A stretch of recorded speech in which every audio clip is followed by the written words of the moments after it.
The Catholic world is still trying to process the contents of the letter exchange between Cardinal Nichols and Archbishop Roche about the scope and purpose of Traditionis Custodes. Well, the part of the Catholic world that is paying attention to the finer details of the internal debate in the Church over the heart and soul of Catholicism, at any rate. And today I have an entry into that debate provided by Father Hunwick on his personal blog. Now, a blog entry may not sound that important, but he goes over an enormous claim that was in that letter made by Archbishop Roche that I did not cover in my coverage of this original story on Monday. That being of the claim made by Archbishop Roche that Pope Paul VI abrogated the traditional Latin Mass officially. That's worth going over because it illustrates that Archbishop Roche and likely, by extension, Papa Francis are operating on their own set of facts, and by doing so, they're admitting something that even the most reform-loving predecessors of theirs have never actually admitted, and it's a big deal. So let's dive into this. But first, I wanted to thank the patrons and channel members for their continued support of this channel. By contributing like $1 a month to the work of this channel, they keep this news and analysis coming, so a big thanks to them. If you want to become a patron of the channel, there are links to Patreon and Subscribestar in the description box below, or you can click that join button below the screen. Anyway, thanks, and let's get into these letters. It's been now 4 months since that document was promulgated, 4 long months since Traditionis Custodes. And as I said when it was released, this will be remembered as the landmark document of Francis's alleged papacy. Now, not Laudato Si, not Amoris Laetitia, but Traditionis Custodes, and only because previous pontiffs, with the exception of Paul VI, all claimed that as Pope, that they had no authority to meddle with the liturgy in significant ways. Now, Francis has meddled with it, and his hirelings have been selling his actions to the bishops and laity, and chief among the hirelings that are doing this is Archbishop Roche, who has been tasked with the slow elimination of the traditional Latin Mass. In the letter that was leaked to the public this past weekend, Archbishop Roche makes a number of major claims, and I go over most of those in my video I did on this past Monday. And if you haven't watched it yet, please do so to catch up.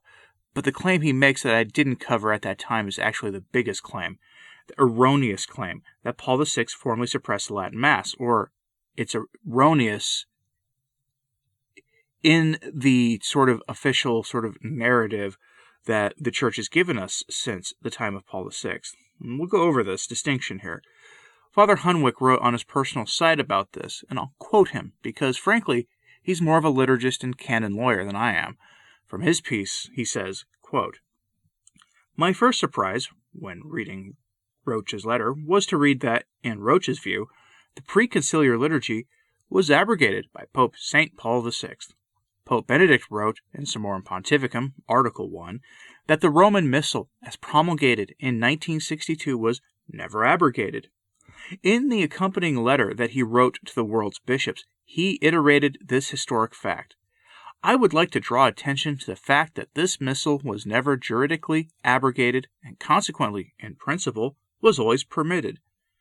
Roche could perhaps have argued that the 1962 missal has now, by implication, been abrogated by Pope Francis by virtue of Traditionis Custodes, or in some other way. Roche chose instead to assert that it was abrogated by St. Paul VI. But on July 7, 2007, Pope Benedict explicitly excluded any such abrogation. What on earth are we supposed to believe?" End quote. And it's a good question. Who do we believe? Pope Benedict XVI or the current presumed pontiff, Francis? There are people out there that have an untenable position. There are some, brace yourselves for this line of thinking, it's a hard one to wrap your mind around. There are some that say that a pope can change the nature of reality itself.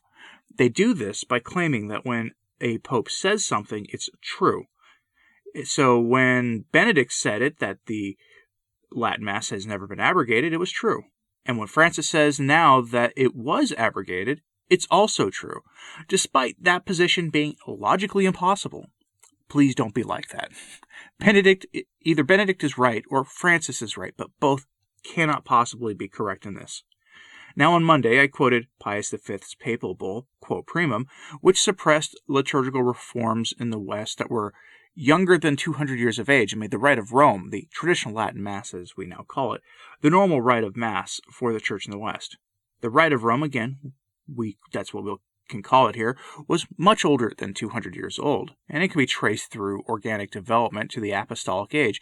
It goes back at the very least to the time of St. Gregory the Great in the 6th century, 1,000 years before the time of St. Pius V, and really most liturgical scholars admit that it goes back even before the time of St. Gregory the Great.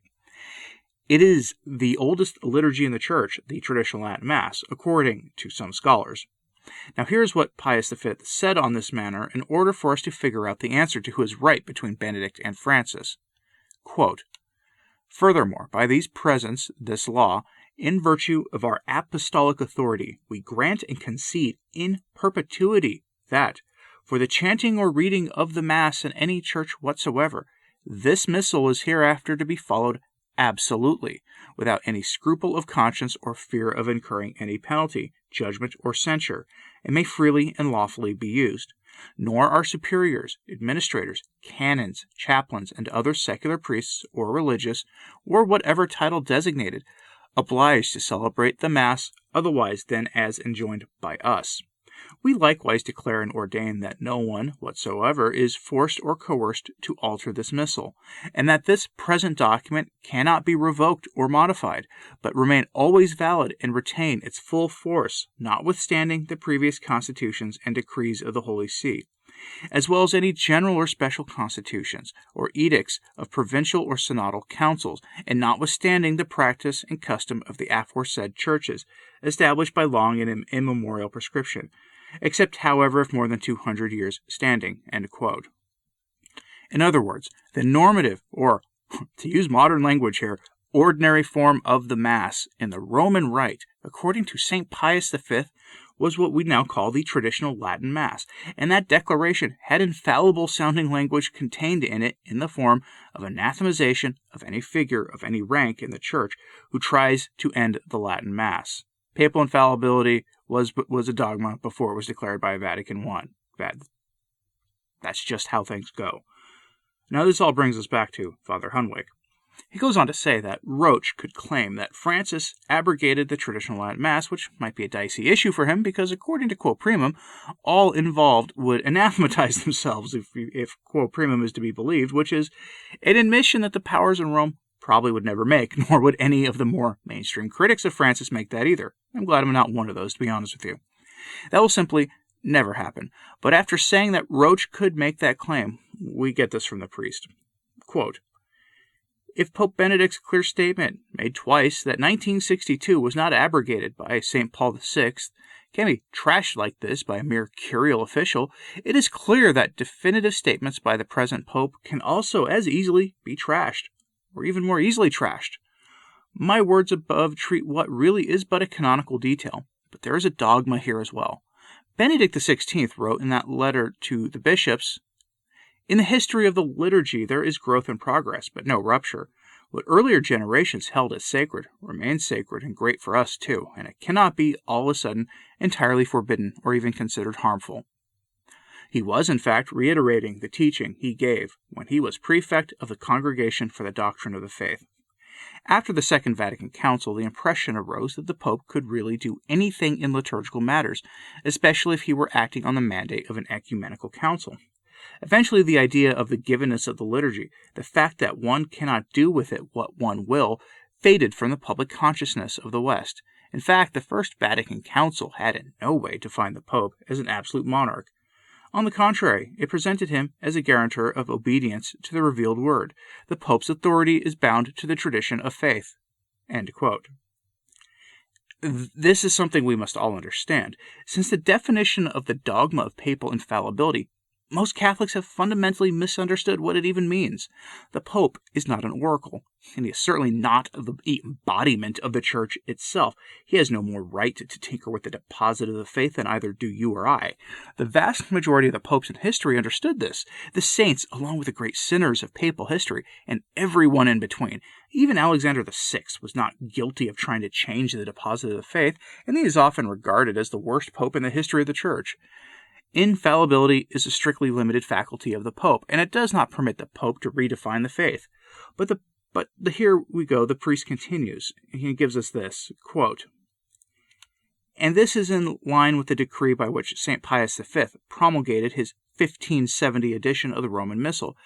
This decree is often misrepresented. People talk and write as if St. Pius imposed his edition on the West, while allowing earlier rites to continue. He did nothing of the sort. He ordered those earlier rites to continue, unless, unanimously, bishop and chapter should choose to use his edition instead. Those who claim that recent pontiffs are doing no more than St. Pius V did are either misinformed or untruth tellers. He prohibited the disuse of rites which had been in place for less than 200 years. Recent Roman documents claim to be able to forbid a rite which has been in place for much more than 200 years." End quote. And the recent Roman document that the priest is citing is, of course, Traditionis Custodes. But this brings up something few are mentioning, and a listener in the comments on Monday pointed this out. Paul VI may not have explicitly expressed the Latin Mass, but in practice he did. It was a de facto suppression through his actions, if not in his words. The late Michael Davies described what Paul VI did as frankly canonically illegal. Now you may be wondering, how can a pope act against the law? Aren't they above the law? Hardly. The issue is that who can judge them in their lifetimes of being in violation of the laws of God and his church? Quoting Mr. Davies' analysis of the de facto suppression of the Tridentine Mass, quote, "The bishops often point out that the Pope has the power to make liturgical changes, and that all the changes made by Pope Paul VI come within his legal competence. This, they appear to think, settles the matter. But it doesn't. A pope is meant to use his awesome powers as a shepherd, not as a tyrant. He is under the same obligation as any legislator not to impose laws to which his subjects will find too difficult or distressing to obey. Indeed, it appears self-evident that the popes should set an example to others in this respect.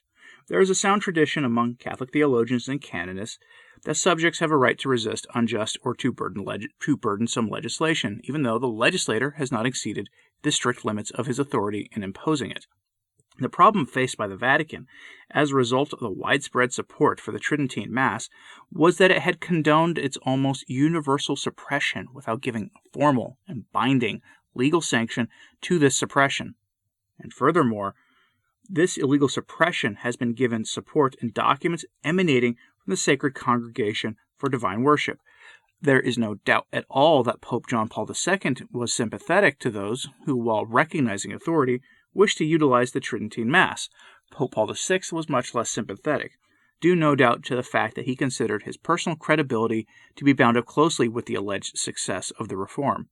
The unhappy pontiff maintained right up to his death that the post-conciliar liturgical reform had been a pastoral triumph, bringing immense spiritual benefits to the faithful, though marred here and there by a few unauthorized excesses." End quote. By the way, does Paul VI's thinking there sound familiar to you? Because it should. That's what we've been told now for 5 decades. Benedict XVI once said that the liturgy is not the plaything of the popes. He was right, and Mr. Davies was right. But was Archbishop Roach correct in saying the Latin Mass was suppressed by Paul VI? Yes. Paul VI did it illicitly, but he did suppress it. That is all the accounts of that period of church history. The accounts of those who lived through that experience attest to that, with faithful traditional Catholics pushed to the margins, with no thought of accompanying them in the dark days of the 1970s and 80s, and with the only bishop to defend the deposit of the faith, Archbishop Lefebvre, demonized and himself pushed to the margins for keeping the faith despite illicit orders from Rome to the contrary. And all of that has led us to a question. If Roach is right that Paul VI suppressed the Mass, is Francis doing the same thing? Paul VI acted against the deposit of the faith when he did so, and there are implications to be had from that. And they may apply equally, if not more so, to Francis in our time, because Francis is explicitly doing it in writing. A Traditionis Custodes too is almost certainly coming, folks, and the next logical move is to put a sunset on the Latin Mass, to give it an explicit expiration date. So wait for that, because that could be in the next couple of years. Perhaps that expiration date will be 2030, since that seems to be a big year for the henchmen of the Leviathan that Francis is just so enamored with. Now, if you'd like to read the article from Father Hunwick for yourself or the Michael Davies piece, I have them linked in my show notes at returntotradition.org. That's the name of this podcast with a .org at the end. Now, what do you think about this piece? Is what Francis is doing essentially backing himself into a canonical corner by violating the immemorial traditions of the Church and explicit papal bulls that appear to still be in effect? Let me know in the comments, please. And as always, please pray for the Church. I'm Anthony Stine. Ave Maria.